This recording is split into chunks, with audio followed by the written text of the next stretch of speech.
Canada now rolling out tariffs of its own on $20 billion worth of U.S. goods. Joining me to talk about this, Stephen Collins and CNN Politics senior reporter Nia Malika Henderson, CNN senior political analyst and political and policy columnist at Bloomberg, and Kevin Frey, Washington correspondent for Spectrum News, New York 1. Thank you guys for joining the group chat. I want to start with you, business gal from Bloomberg, because here's what Alabama Senator Tuberville was asked about Trump's tariffs, and here's what he said. No pain, no gain. That's what we used to tell our football players. There's going to be some pain with tariffs. But tariffs got us back as the strongest economy in the world when President Trump was in the first time. He knows what he's doing. Democrats, get out of the way. Shut up. You have no answers.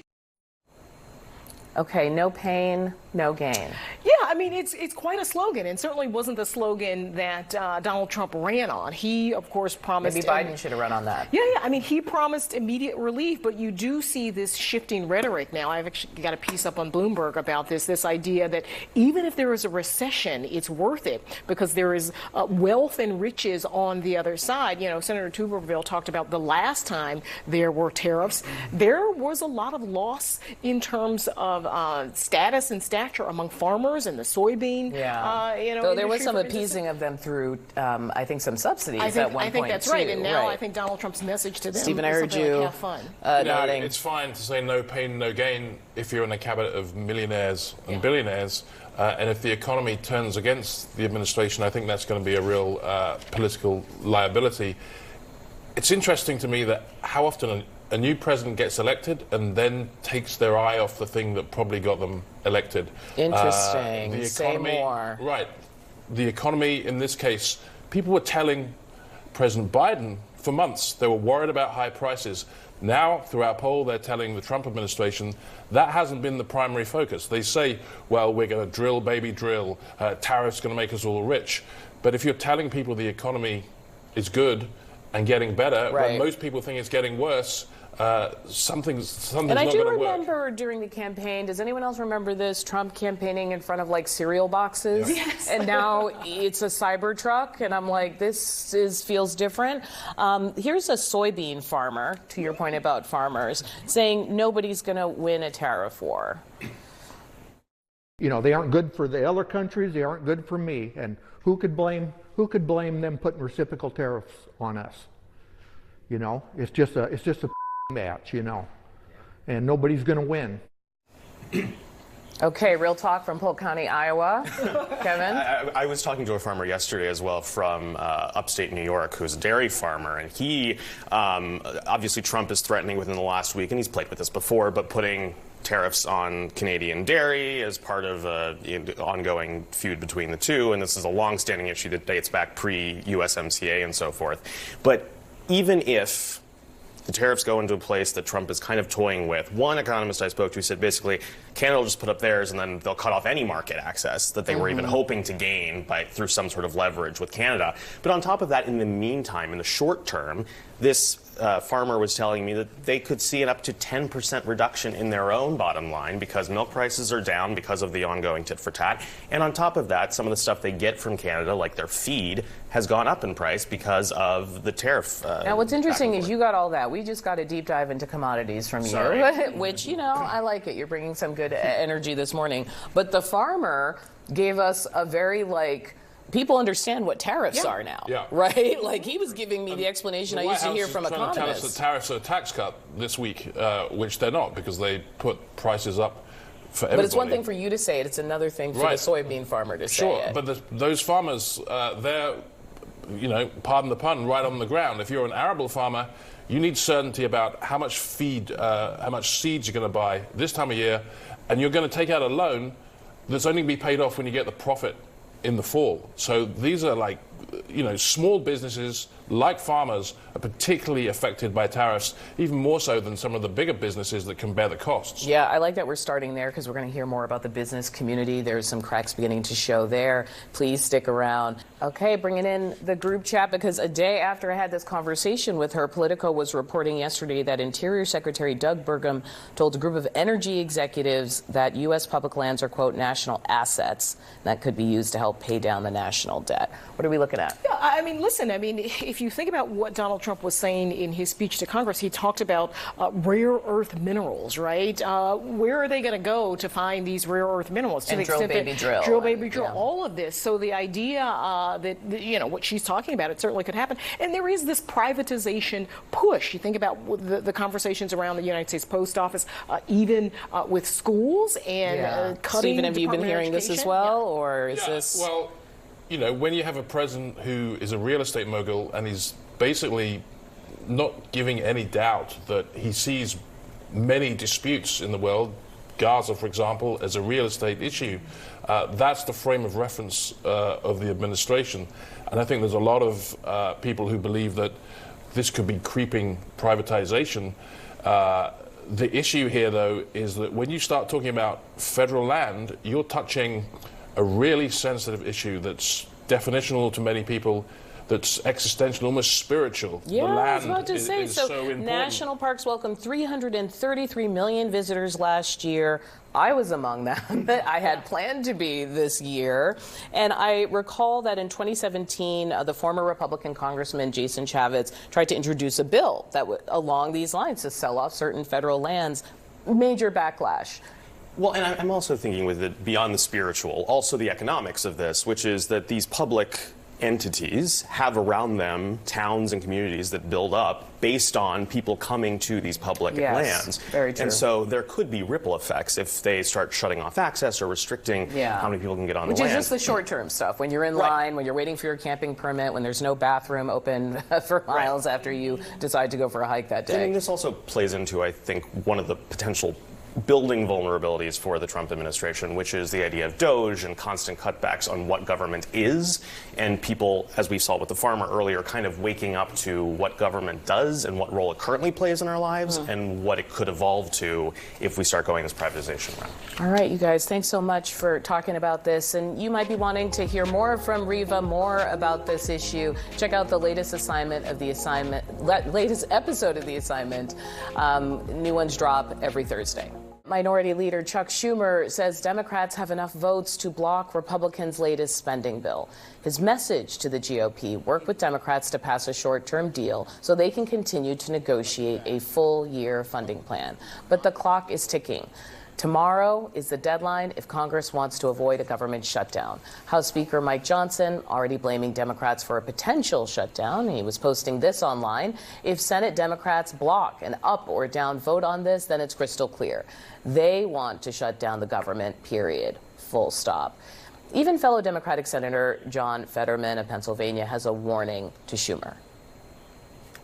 If you shut it down, you will impact and hurt millions and millions and millions of Americans, and you run the risk of slipping us into a recession or even all kinds of other things.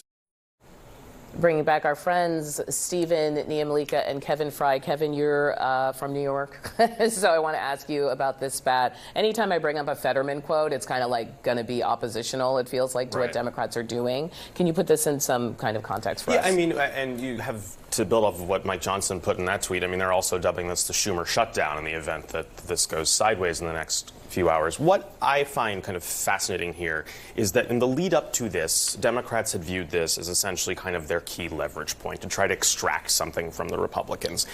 If they let this go through, as it stands right now, through some procedural machinations, essentially overcoming the filibuster on the promise of a vote on some sort of thing. One, you have progressives are basically saying the public won't buy that. Like, the supporters won't get that. And then on top of that, you have voters who clearly are frustrated with Democrats not being aggressive enough. This is a clear opportunity for them. Yeah, but I feel like when people see kind of the House members shaking their canes, so to speak, there's been some nods to the age of the current resistance. They're not impressed, which is no shade on those people, but there's still a kind of disappointment there. So what position are Senate Democrats really in right now? They're in a box politically.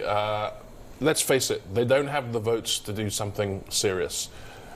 They can vote against this continuing resolution to keep the funding going, to make a point to their supporters. The problem is the environment has changed. If they shut down the government, what is the guarantee that Elon Musk and Donald Trump are ever going to open it up again. A lot of Democrats fear that there will be... Can you say that again? Right. So, what is the fear? So there's a fear among a lot of Democrats that if the government closes down, that gives Trump and Musk an excuse to get rid of even more federal workers. That makes those agencies even more vulnerable. So that when Congress, when the lights go out... Right. So when Congress then comes back and finally refunds the government, some of the government isn't there anymore because it's given them the opportunity to shut it down. So are they going to shut it down? Absolutely. Okay, there's it's something like if it's shut down for 30 days, if there's like a furlough, then that allows Elon Musk to go in and fire more federal workers. I mean, Democrats can, on the one hand, be arguing for the federal government, arguing for federal workers, and then in a position to shut the government down. I think this also speaks a bit to the failings of Senate leadership and House leadership, right? Just in general. Schumer seemed pretty late to the game in terms of planning a strategy. There are apparently meetings today. There were meetings yesterday. But again, I think some of this anxiety and anger is directed at them. But in the meantime, you've got Bernie Sanders, AOC. They're out in the country having these giant rallies, talking about what's going on. What's the disconnect there? I think there's great frustration in the grassroots that Democrats aren't doing more, but the fact is that they don't have the votes to do anymore because the election didn't go too well. That's the problem here.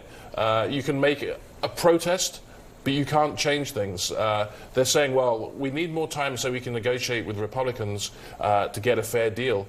The Republicans don't want a deal. All the rhetoric that the Republicans are now flinging towards the Democrats, oh, you want to shut the government down, is what Democrats have been telling Republicans for years, so they're loving this. Well, and I mean, philosophically, even beyond just the politics of the here and now, it's sort of anathema to the Democratic instincts to shut down the government. And so, yes, they in theory have the leverage to go. It's a tricky thing. Well, exactly. Okay, I want you to stay with us for a second because there is obviously more to talk about. So I recall some of the questioning for Rubio on the way in. People were asking him, like, is the U.S. going to try and make Canada the 51st state? He actually had to clarify that that is not what he planned to talk about. But, like, this is what's the table is set with. Right, and look at the political moment. Tomorrow, a new Canadian Prime Minister takes office, Mark Carney. He's expected to call a general election almost as soon as he takes power, trying to build on this momentum his Liberal Party has managed to build up in opposition to Trump. But more than that, this is a real issue in Canada. People feel that their independence and their separate existence from the United States is under threat. Greenland just had an election. Same thing. It became a talking point, and all of a sudden Denmark was like watching the Greenland election because they were talking about independence. Yeah, that's right. I mean, it has sparked this nationalism and new pride among these folks in these different countries because of the way that Donald Trump is consistently, I mean, particularly with Canada, I mean, he keeps talking about this idea of the 51st state. So, of course, Rubio was asked about it. And of course, folks at the G7 meeting are kind of going to talk about what America is now on the global stage, because it isn't what it was just a few years ago. Well, and you see, I think Politico was reporting that the foreign minister is going to go so far as to basically say we're a canary in the coal mine as they're warning to the other G7 leaders about how the U.S. might treat you. I recall back when Biden went to his first G7 after being inaugurated, and basically his message is America is back, and there was relief amongst all of the G7 allies. And this kind of whipsaw that these allies are now experiencing with the U.S. after this election. But at the same time, I mean, I think that in the Trump administration, there's been a little bit of an energy of like, we're not here to make friends. That the idea is to rebalance the relationships with other nations, looking at trade deficits, things like that. And to that point, aren't they accomplishing that? They are forcing everyone to look at the relationship and to be more honest about what America's getting out of it and what they're getting out of it. True. If you look at Europe, for example, Trump, in his first term, managed to unleash more military spending. Now Europe is completely changing its strategic expectations that it's had for 80 years. The question out of fear, not out of cooperation. And sure, Europe should be spending a lot more money on its own defense. Why is the United States still the primary vessel of defense for Europe 8 decades after the Second World War?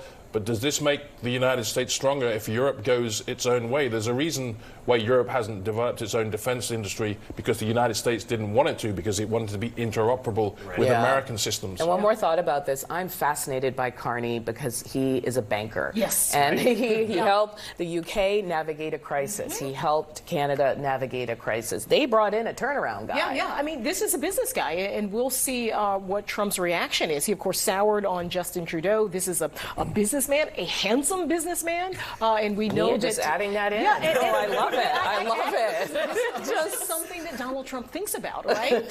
So I think it matters that this is a handsome guy. Okay, I want to talk to you guys about what you're keeping an eye on this week, and I'll tell you what I'm keeping an eye on. Although now that Nia Malika said this about the new Canadian leader, we know what she's keeping an eye on. But I want to ask you if there's anything else that you think people should pay attention to in the next day or two. Yeah, listen, I think the big conversation is around this shutdown and what it means for the Democratic So the Party. potential for shutdown. The potential for a shutdown, what Schumer does, who are the Democrats that end up helping Republicans because pass only this one thing? Democrat helped pass it in the House. Yes, that's right. And here you have people like Fetterman. Who else joins him as a sort of centrist center of the party? I would say, kind of building off of that, when it comes to kind of what the Democratic brand is, this week, today, and tomorrow, Democrats are meeting out in Virginia. They're kind of annual retreat. I'm going there this afternoon just to get a sense, are they finding what their message is? Are they honing in on one yet in terms of how they counter Trump? Yeah. We'll see if there are any answers Bashir's today. going to be there. Shapiro's going to be there. Whitmer's going to be And also, there. post-election, they're not being a clear leader, so to speak, which happens to any party. So, yeah, Stephen Collinson. I'm going to be looking at whether Donald Trump's vaunted relationship with Vladimir Putin now actually delivers. Lots of international meetings today and tomorrow about this ceasefire proposal. The ball is now in Putin's court on this ceasefire. Can Trump leverage what has been a very controversial relationship with Putin to try and make some concessions, because so far it's all been about Ukraine making concessions. Yeah, it's one thing to get people to the table, right, almost by any means necessary. It's another thing to actually close the deal, and that's what he's pitched to the American people. I want to thank you guys for hanging out with me. We talked about so many things. I think we started with soybean farmers, and here we are at the Kremlin, so I appreciate you, and thank you so much for waking up with us. I'm Audie Cornish. Please stay with CNN. We've got all the headlines coming up at CNN News Central, which is going to start right now.